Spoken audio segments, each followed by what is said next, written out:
me 0,20 edhe të shkon deri në 16 milion euro. Vjedhje e fund vitit. Ju lutem të pak në gjysmën e kësaj vjedhje ndalojeni.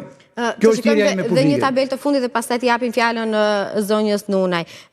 Sa i takon shpenzimeve mujore që kanë qytetarët shqiptar, sa është shpenzimi mujor dhe sa prej këtyre shpenzimeve shkon pikërisht për të përballuar kostën e çmimeve të ushqimeve.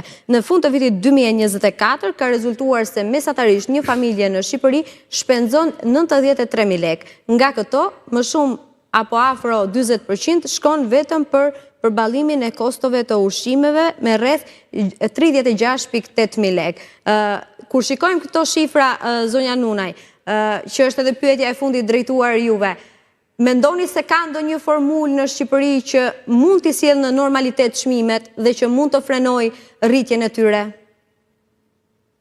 Unë gjykoj njerë së pari që nga të dhënat e Instat prej vitesh bijohet që gati 40% të ardhurat të shpenzohen për produktet ushqimore, që nuk kuptohet për shpenzimet bazike për të jetuar.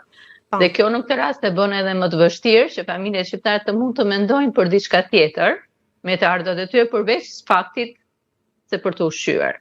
Nëse neve do themi cilat mund të jetë nësojnë formula për të dalë nga kjo gjendje, e para në këtë rast lidhet gjithmonë me rritjen e të ardhurave.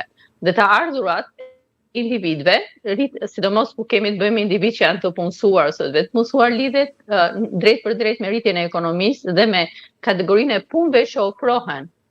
Punë të cilat, siç janë për shembull sektori pason, ose siç është bujqësia, ose siç është sektori ndërtimi, deri diku edhe turizmi që ofrojnë pagesa edhe më të ulta, atëherë në këtë rast këto nuk mund të sjellin një të ardhur më të lartë.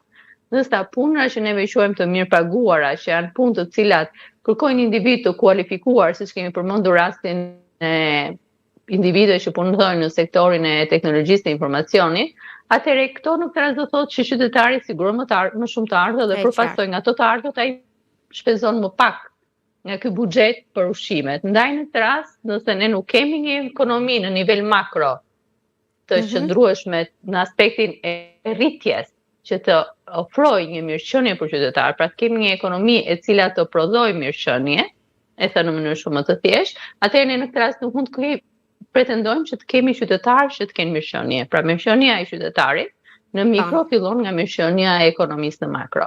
Zonja Nunaj, shumë faleminderit për këto komente dhe ju urojmë festa të gëzuara. Faleminderit dhe juve, ditë të mbarë dhe festa të gëzuara për të gjithë teleshikuesit tuaj. Faleminderit. Zoti Çoçoli, shkurtimisht edhe ju, gjykoni se ka ndonjë formulë? Ju e thatë me të drejtë disa herë institucione duhet të ngrihen. Çfarë? Një formulë sipas jush? Formula për përmbytjen e radhës të çmimeve të larta, Elis, është e vetëm një. Të kemi sa më shumë prani fizike të kontrolleve të inspektorëve tanë që i paguajmë me taksat tona. Dhe formula afatgjatë pastaj është ajo që përmendim me drejtë edhe Teuta, vetëm para, subvencione, politika, mbrojtëse dhe nxitëse të prodhimit vendës.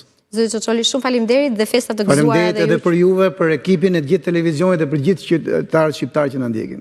Faleminderit.